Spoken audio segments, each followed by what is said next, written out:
Ele usou o Império Romano para matar a Cristo. Agora, no tempo do fim, ele usa Roma papal para tentar usurpar o lugar de Deus. É isso mesmo que você ouviu, Roma papal.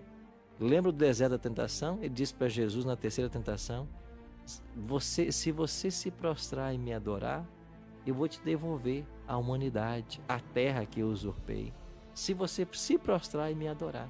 Ele sempre quis ser adorado. E hoje o papado faz isso. É o papado quem recebe a adoração. E as pessoas adoram ao Papa como Deus na terra.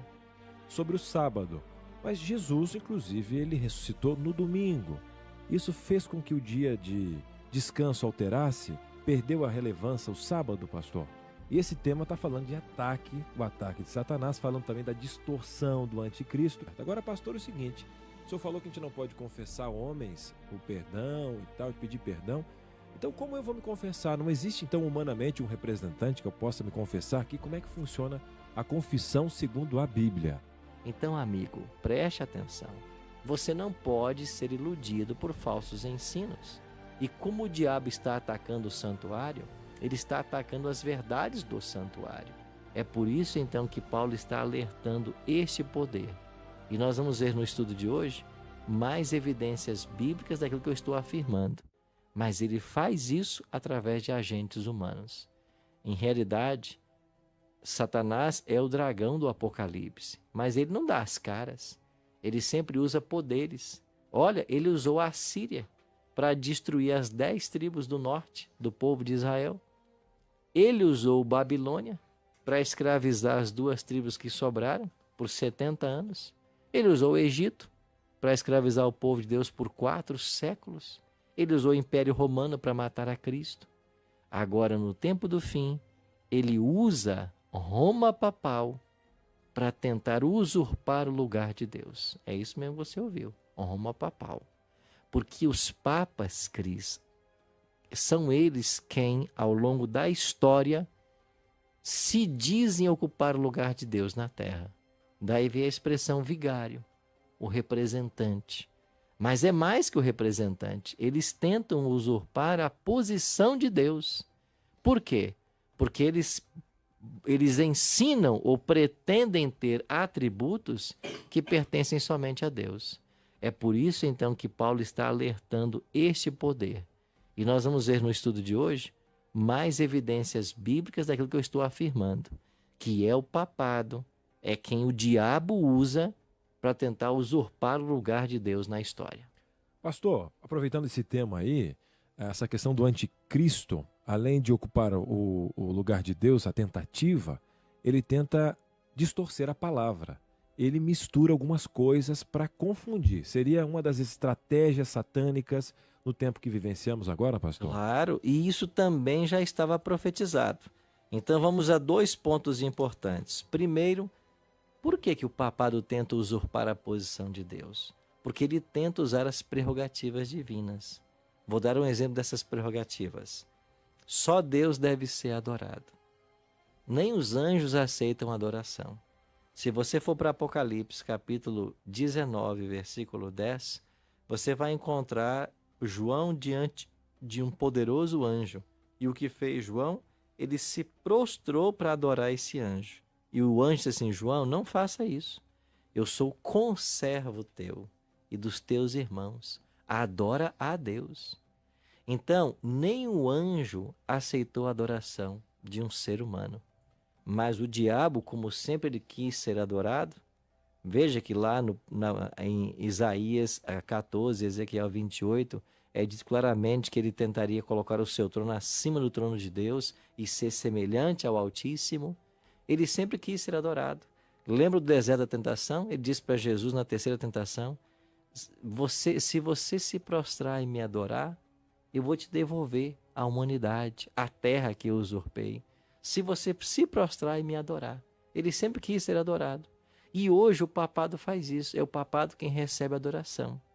E as pessoas adoram ao Papa como Deus na terra. De fato, o Papa Leão XIII disse isso. Nós, os papas, temos a autoridade de Deus sobre a terra. O Papa Leão XIII foi quem disse isso. E nos documentos papais isso fica claro. Você conhece Rui Barbosa, não conhece? Conheço. Um baiano, jurista, um tremendo jurista que esse país teve. Pois Rui Barbosa estava na Alemanha certa ocasião e ele encontrou uma obra chamada me fugiu O Papa e o Concílio, uma obra alemã. E foi Rui Barbosa quem traduziu esta obra para o português. E ele fez o prefácio à obra portuguesa. Só que o prefácio dele ficou maior que a própria obra original. Então hoje você tem 2 volumes, O Papa e o Concílio, de Rui Barbosa, traduzido por Rui Barbosa. O volume 1 é dele e o 2 é a obra original. E Rui Barbosa mostra documentos claros dessa pretensão papal de querer usurpar a posição de Deus. Então, quando ele ensina que ele não falha, a doutrina da infabilidade papal, quando ele tenta perdoar pecados dos seres humanos, quando as pessoas são levadas a adorá-lo como um Deus, ele está ostentando a posição de Deus. E o ponto que você perguntou a respeito da verdade, Daniel 7:25 faz uma profecia a respeito desse poder e diz assim, Daniel 7:25, proferirá palavras contra o Altíssimo, magoará os santos do Altíssimo e cuidará em mudar os tempos e a lei. Agora, como o papado tentou mudar os tempos e a lei? Olhe para a lei de Deus. São 10 os mandamentos. Mas quando você pega o catecismo da Igreja Romana, ela não ensina os 10 mandamentos. Por exemplo, o 2º mandamento proíbe adorar a imagem de escultura. Mas no catecismo esse mandamento não aparece. Porque a igreja ensina a idolatria, a adoração de imagens. Aí você pega o 4º mandamento da lei de Deus, diz que nós devemos lembrar de santificar o sábado. Mas a igreja romana é a pioneira em ensinar a santidade do domingo. E hoje o mundo cristão está caminhando nas pegadas da igreja romana, adorando no dia que Roma ensinou, que é o domingo. E aí, como tiraram o 2º, ficaram com 9, no catecismo você pega o 9º e o 10º e você descobre que apenas é um mandamento da lei, que é o 10º. Eles pegaram o 10º e dividiram em 2, para voltar a ter 10 mandamentos. Então, essas 3 tentativas de se mexer na lei de Deus é o cumprimento profético de Daniel 7:25, que se enquadra historicamente no papado. E veja, Cris, ao falarmos isso aqui, nós temos que deixar claro que isso não tem nada a ver com os católicos modernos, porque a Igreja Católica está repleta de cristãos sinceros, tementes a Deus, que estão buscando conhecer a verdade, estão buscando a salvação em Cristo, mas essas verdades têm que chegar para a pessoa, para que nós saibamos o certo e o errado, porque enquanto você não sabe o que é certo e o que é errado, você não está apto a tomar uma decisão na sua vida. Verdade. Receba essa mensagem com muito amor, porque não é uma mensagem da Novo Tempo, é uma mensagem da Bíblia. Se você procurar na sua Bíblia todos esses conceitos que nós lemos aqui, você vai encontrar. Então buscareis e achareis, e essa verdade liberta. Agora, pastor, é o seguinte, o senhor falou que a gente não pode confessar homens o perdão e tal, de pedir perdão. Então, como eu vou me confessar? Não existe, então, humanamente um representante que eu possa me confessar aqui? Como é que funciona a confissão segundo a Bíblia? Olha o que ensinou João, né? O discípulo do amor. Aqui na sua primeira carta, capítulo 2, verso 1, João diz assim, filhinhos meus, estas coisas vos escrevo para que não pequeis. Se todavia alguém pecar, temos um advogado junto ao Pai. Quem é ele? Jesus Cristo, o justo. 1 João 2, 1. Se você olhar 1 João 1,9, diz assim, se confessarmos os nossos pecados, Ele é fiel e justo para perdoar os nossos pecados e nos purificar de toda injustiça. Só Jesus pode perdoar pecados, ninguém mais. Inclusive Cristo, quando perdoou pecados em seu ministério, ele foi condenado de ter cometido blasfêmia. Jesus não blasfemou porque ele era Deus e por isso ele podia perdoar pecados. Mas hoje a doutrina da confissão auricular, pregada pela Igreja Romana, ensina que o sacerdote tem poder de perdoar pecados. E isso não é verdade, Cris. Bom, pastor, mas a Bíblia não fala que eu tenho que perdoar os pecados? A oração do Pai Nosso não ensina, perdoa as nossas dívidas, assim como perdoamos aos nossos devedores? Isso é verdade. Então é o seguinte, quando eu ofendo Cris, eu tenho que buscar o seu perdão e você deve me perdoar. Quando você me ofende, você tem que pedir perdão. E eu devo lhe perdoar, porque se eu não perdoar quem me ofende, Deus também não me perdoará. Mas isso tem a ver com a confissão no nível horizontal. O ser humano com o ser humano. Agora, quando você peca contra Deus, você não pode buscar um ser humano para se confessar, buscar dele o perdão, porque ele não tem esse perdão para você. Quem perdoa é Cristo. Então, só Jesus pode dar perdão. Então, a doutrina da confissão auricular, ela é uma blasfêmia. Porque nenhum sacerdote tem poder de perdoar o seu pecado. Muito menos passando penitências, porque aí você está ensinando salvação pelas obras. Então, você pratica a boa obra para você ser perdoado e salvo. Isso está diametralmente oposto àquilo que a palavra de Deus ensina. Muito bem. O senhor citou outra questão também, pastor, que eu gostaria de explicação para o nosso ouvinte, ou telespectador internauta também, sobre o sábado. Mas Jesus, inclusive, ele ressuscitou no domingo. Isso fez com que o dia de descanso alterasse? Perdeu a relevância o sábado, pastor?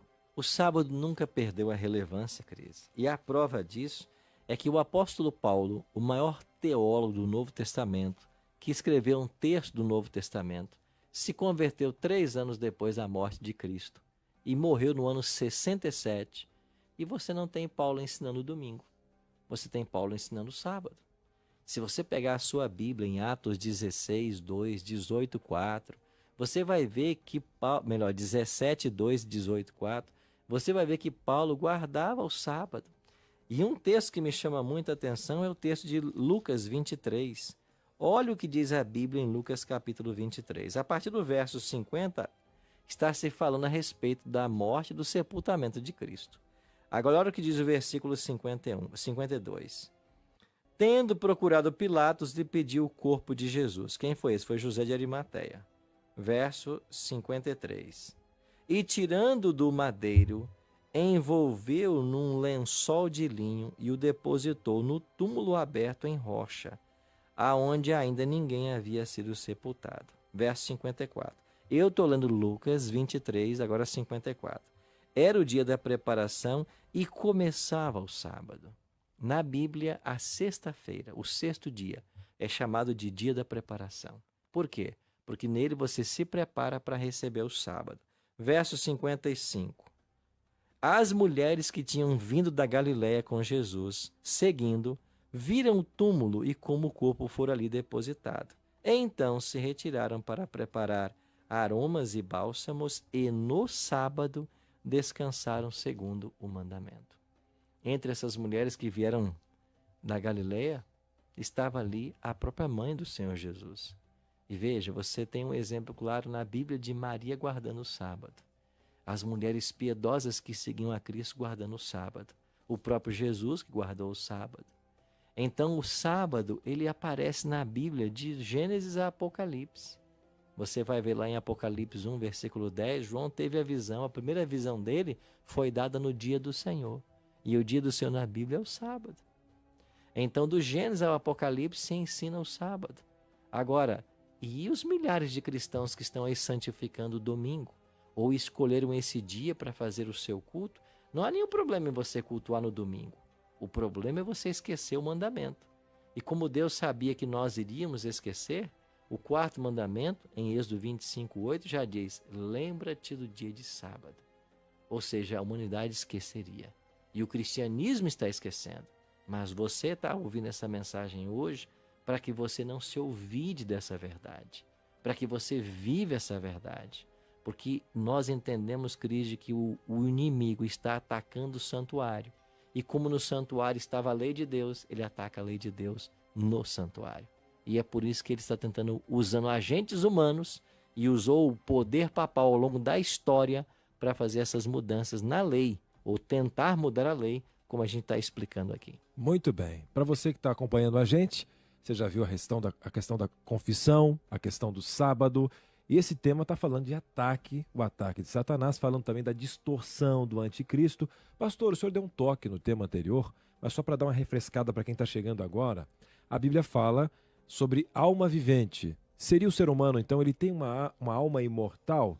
Ou seria essa também uma estratégia de Satanás para distorcer nesses últimos tempos esse conceito de conhecimento? Claro que é uma estratégia do diabo, Cris, porque se você é eterno, você vai se preocupar com o quê? Você vai viver a sua vida do jeito que você quiser, não vai dar satisfação a ninguém. Não importa se você é uma pessoa boa, se você é má, se você é honesto ou se você rouba, se você é um trabalhador ou se você tira a vida. Não importa. Se você vive eternamente, você vai se preocupar com a ética comportamental? Claro que não. Mas a Bíblia não ensina isso. A Bíblia ensina que a alma é mortal e nós somos uma alma. Veja, Gênesis 2:7 diz que Deus soprou no nariz ou nas narinas de Adão o fôlego de vida e ele passou a ser a alma vivente. Agora, Eclesiastes capítulo 12, verso 7, olha que interessante. Quando Deus forma o homem, ele soprou o fôlego de vida no pó da terra. E quando o homem morre? Eclesiastes 12, 7. O pó volte à terra como era e o espírito volta a Deus que o deu. Então, se na vida você tem uma soma, uma equação, na morte tem a subtração. Se na vida Deus juntou os elementos, na morte os elementos se separam. E quando essa consciência, que a Bíblia chama de espírito, fôlego de vida, quando ela sai da matéria que é o corpo, acabou a alma. Então não existe alma imortal. É o que ensina Ezequiel 18:4. A alma que pecar, essa morrerá. A pessoa que pecar, essa morrerá, porque nós somos mortais. Agora veja, o diabo vem e ensina que a alma é imortal. Quando a pessoa morre, ela já vai para um plano superior. E infelizmente o nosso Brasil, que é vitimado de certas redes de comunicação, principalmente da televisão, muitas mentiras são pregadas e milhares estão acreditando. Você já ouviu expressões de alguns apresentadores assim, quando alguém morre? Ah, ele morreu, mas já está com Deus, está num lugar melhor, etc, etc. Isso é mentira. A pessoa quando morre não vai para lugar nenhum. Quem morre, se você não levar nem para o cemitério, vai. Fica ali. Então, é mentira satânica. E veja, hoje se ensina que a pessoa quando morre, se foi boa, vai para o céu, se não foi, vai para o inferno, vai para o purgatório. Isso é a história da carochinha. Não existe isso. A Bíblia ensina que quem morreu está morto, aguardando a ressurreição. E segundo o próprio Cristo, em João 5, 28 e 29, ela só vai acontecer a dos salvos na volta dele e a dos ímpios 1000 anos depois. Então, amigo, preste atenção. Você não pode ser iludido por falsos ensinos. E como o diabo está atacando o santuário, ele está atacando as verdades do santuário. E uma delas é que nós somos mortais. Agora, nós poderemos ser imortais se entregarmos nossa vida a Cristo. Mas o diabo está pregando por aí que não. Que você, quando morre, já vai para a glória do Pai, ou você vai por um purgatório para passar por uma purificação para então ir para o céu. Isso tudo é mentira. Então é por isso que a palavra de Deus tem que ser estudada, compreendida, vivida, para que a gente possa então trilhar o caminho que Deus deseja para nós. Muito bem. E para você aí ficar atento à palavra de Deus, a gente quer mandar para sua casa esse DVD. O DVD O Santuário, o Caminho de Deus, com muitas verdades, 13 temas especiais. Então ligue 0 operadora 12 21 27 31 21 ou mande um WhatsApp para o 12 98 100 14 25.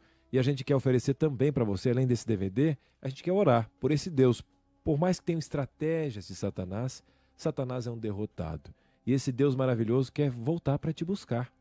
Vamos orar para que você possa tomar a decisão e todos nós, uma grande família, lembrar inclusive desse dia que você pediu o DVD, aprendeu as verdades, verdade que liberta, né, pastor? É isso aí, vamos orar. Nosso Pai querido, é verdade que alguns ensinos da Tua palavra podem nos chocar num primeiro momento, mas que o Teu Espírito auxilie cada ouvinte, a cada telespectador sincero, para que na Tua palavra seja buscada toda a verdade. E que aquilo que foi dito aqui tão rapidamente possa ser estudado de forma mais detida e que nós possamos compreender de fato o que a Tua palavra nos ensina. Abençoe a cada amigo ouvinte que esteve conectado com a gente agora. Que o Teu Espírito dirija essas vidas e os conduza na verdade. É a nossa oração em nome de Cristo. Amém. Amém. Pastor, muito obrigado. A Bíblia se Cris. tornou fácil aqui com o Espírito Santo, é uma benção. Amém. Até o próximo tema, a gente espera você aqui no Bíblia Fácil. Até lá.